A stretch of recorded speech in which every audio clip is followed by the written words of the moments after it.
Greetings, everyone. It is Isaac Wells, the voice of Internet's Skeletor. You're watching Dragonfire Entertainment. And remember, listening to a podcast before bedtime is the adult version of story time. Until we meet again.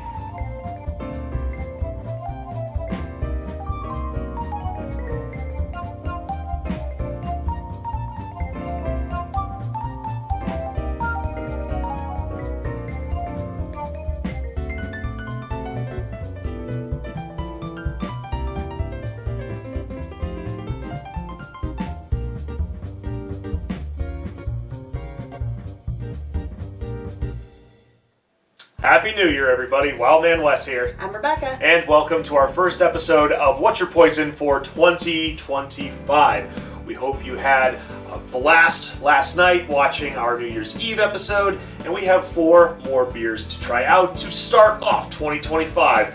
So let's get started, shall we? Whee! Our first beer to start off 2025 from Millstream Brewing in Amana, Iowa, we have Saturday Night Pants, live from the Quad Cities. So this is a 4.5% wheat ale. There's not really much of a description about it. I mean, I believe I've had this before. Becca brought it to us, so thank you. And you know what? I'm trying to remember exactly all the notes we're going to get. But to my understanding, it's probably going to be, standard wheat ale. So It's my favorite. Oh yeah, I know that. I do love me a good wheat ale. So already we've got very clean, nice golden color. That is a nice gold. Nice bubblies. Yep. All right, very slightly malty. Smells delicious. Yeah, it smells clean too. So here we go. Yep. Ooh. Very refreshing patio pounder. Yum.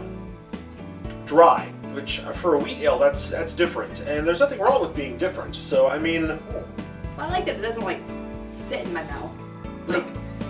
It's that refreshing while actually being refreshing. that dry is definitely biscuity, so I like that. Biscuits. Have a biscuit. Grade-wise, I mean, it's drinkable, crushable. I was very nice with a lot of the beers last night, which I gave quite a few perfect scores. This one is close to perfect. I'm going to go ahead, I'm going to say 4 3/4 pound. It's close, but I'm just saving out for another beer to see if it's actually going to hit the mark. Becca, what do you think? I'd agree with that. All right, so unanimous 4 3/4 pounds. All right, well, we're going to finish this up, and we're moving on to our second beer. Yum, yum, yum, yum. Our next beer today from our neck of the woods of the Quad Cities at Front Street Brewing in Davenport, Iowa, we have the Snickerdoodle Cream Ale. This is a 6%, I believe. Yes, 6%.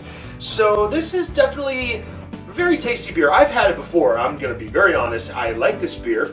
I have not. So, oh yay, I get to try it. She gets a new beer.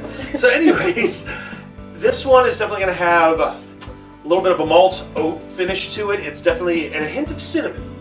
So that is definitely great. So we're just going to pop it open. So a little bit more of an amber golden on this one. Yeah, beer clean. So yeah. This is definitely, it looks very light in body for a 6%. I mean, just going like this. It smells pretty light. Yeah, I was going to say, going like this, the head definitely moves around rather free-flowing, so let me still sniff. Yep, some vanilla in there. More vanilla on the 3 sniff, you get more of a cinnamon on the drive-by. So, here we go. Here we go. Ooh, that's nice. It's very nice. That's very nice. And what I love about this is that the 6% for how light in body this goes down, it's so good it's dangerous. And I mean, it's not a perfect beer. It is close, but like I said from the first beer earlier, the one thing that I do have a drawback on is the flavor definitely dissipates after probably about a good 5 to 10 seconds. I mean, you do get the flavor, it's good. However, I wouldn't say it's watered down. It's just, it's not one of those lingerers that you enjoy. It's one of those just kind of like, it's gone. It's almost like patio pounder-esque, but it's got a kick that'll get you in trouble. Yeah, I agree. So on my end for grade-wise, I'm gonna go with 4 out of 5 pals on this one because like I mentioned, I've had it before and I do enjoy it. However, in retrospect, coming back to it, maybe I overhyped it a little bit, and then I took that sip and I'm like, you know, something different. But that's not a bad thing. That's a good thing. Well, I'm gonna go with 4.5. 4.5? Okay. Because this is tasty. It's very tasty. I'd have this a bunch of times. All right. Well, we'll make sure to get some, over the weekend. How about that? All right. Well, we're gonna finish this off, and we're gonna move on to our next beer. For our third beer today from Destihl Brewery in Normal, Illinois, with a collaboration with Hanson Brothers Brewing in Tulsa, Oklahoma, we have Pink Moonlight Hazy IPA with peach. This is a 7%er. I have to give props to my brother Eric for bringing me this one as well, as from yesterday's beer of Hop. So Hop wasn't bad at all. Actually, I mean, it was decent. It wasn't the greatest IPA I've had, but it was good. So let's see if the Hazy IPA with peach is better. All right, let me see your glass. Wait. Little glass. Short glass has got no reason to drink. I got all the reasons. I know, you don't like IPAs. Here, we'll set that there. My little baby glass.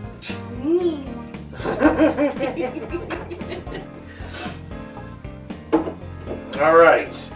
So hazy, it's maybe the haze is probably going to be in the flavor profile. This is very transparent. I can see right through this, like literally. Well, yeah. I mean, yellow and blue make green. Yeah. So. Yep. Everything I know I learned in kindergarten. Yeah, very hazy on the smell. This is very hoppy. I'm getting a little bit of the peach, but then again, I think that the hops are definitely kind of overpowering that. So here we go. Wish me luck. Yeah, good luck. Oh. Nope. That's all you, boo. As always, when it comes to IPAs, Becca's grade is going to be inconclusive because she hates them already. She just tries them just to show me that she suffers from my art. Because I love you. I love you too. However, for this beer and this IPA, I don't hate it.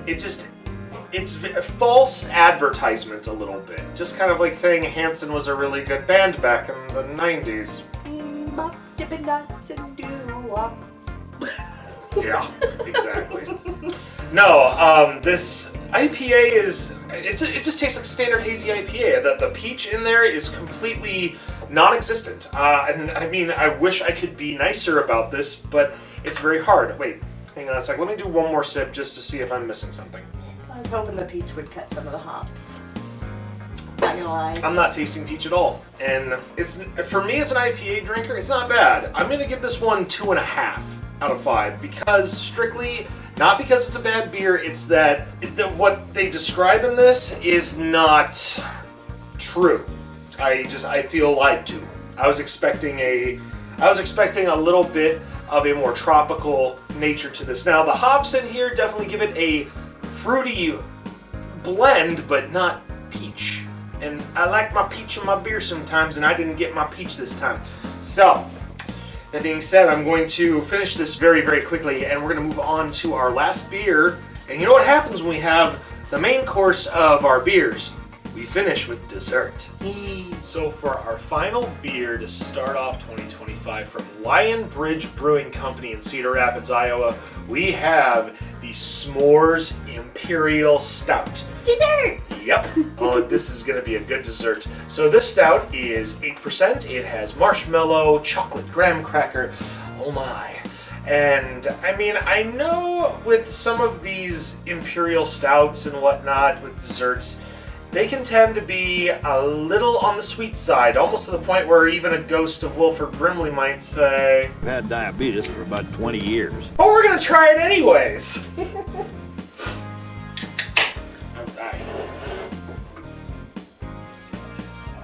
Very, very dark. That is very, very, very dark. Dark. and it's slightly thick. So I mean, it's not for being an 8%er. It's not as thick as some of the other Imperial Stouts I've had. I mean, the head definitely moves around a bit. It's not like syrupy thick, so. Oh, I got the marshmallow there. Mm-hmm. Chocolate and marshmallow right off. Graham cracker, you get it more on the drive-by. And smoky almost. It's almost like they actually roasted the s'mores before they brewed them. It's a campfire. I know. We can't really have one now with the snow coming, but actually we got rain right now, but yeah. Nah. Who's paying attention, right? Let's just drink some beer. Fair enough.